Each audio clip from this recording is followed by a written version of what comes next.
Sa video nga na ito mga ka-jungle ay gagawa tayo ng organic fertilizer gamit ang mga eggshells at saka yung mga dahon na ito.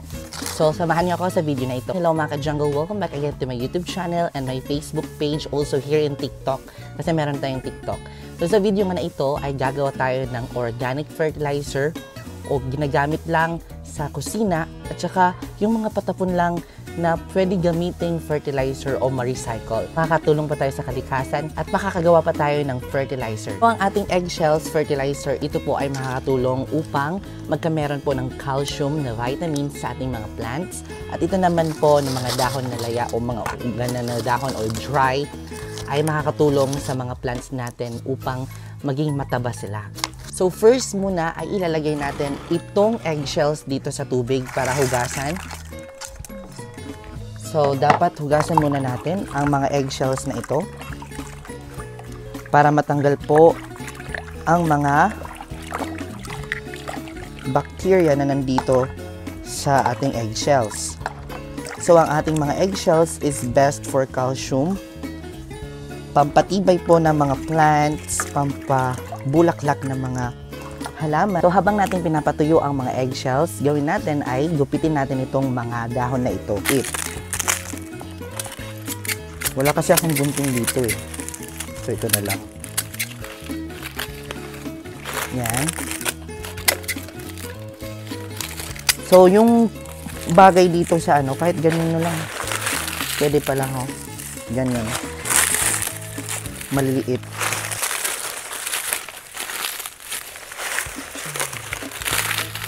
So, durugin lang natin ito. Kayang-kaya pala kahit walang gupit, oh. Durugin lang natin ang mga dahon.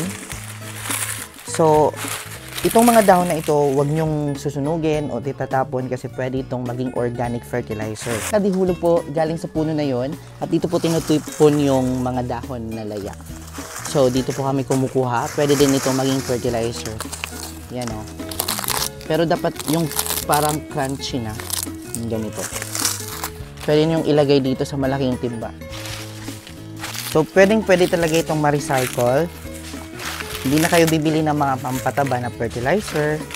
Gamitin na lang itong dahon na ito. Kung meron kayong mga dahon doon sa inyo. So, after natin nadurog itong ating mga dahon, ay isusunod naman natin itong mga eggshells. Dudurugin din natin yan. Yan. Yung iba naman, pinapaarawan, pwede natin paarawan muna ito.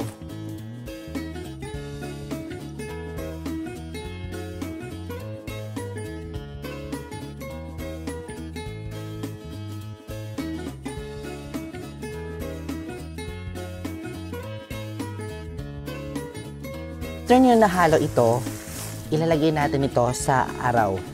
So, since hapon na ngayon, wala ng araw, dito natin ilalagay para bukas maarawan siya para yung mga ibang bacteria niya umalis.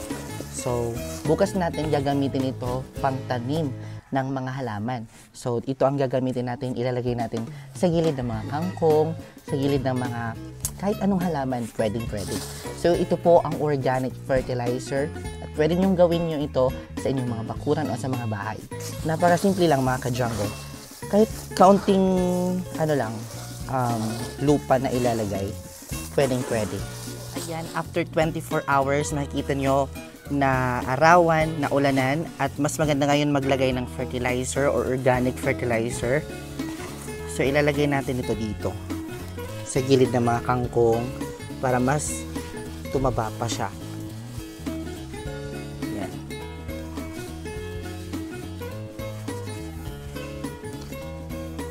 Dito tayo maglalagay sa gilid ng mga kangkong.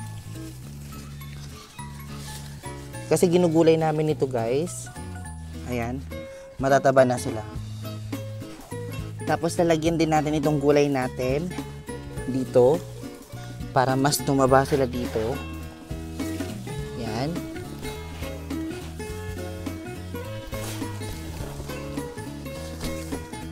Then lalagyan din natin itong ating American lemon ng organic fertilizer para mamunga sila agad. Yan, dito sa gilid ng kanyang puno. Tapos meron din akong nakita ditong tumubo na ampalaya. Lalagyan din natin ito. Hindi ko alam kung bakit siya dito tumubo. Hindi naman ako nagtanim dito. Pero siguro yung seeds na laglag lang, tsaka tumubo siya dito. So pag may nakita kayong mga tumutubo na mga halaman na gulay, huwag nyo na lang ilipat kasi pag tumubo sila, magiging okay na sila. So yun yung mga organic fertilizer na meron tayo, yung eggshells at saka yung mga dahon na uga o laya. Hindi ko alam kung anong sa Tagalog yun. So pwede kayong gumawa nun doon sa inyong mga bakuran o sa mga bahay. Kasi it's organic, wala po siyang halong chemical.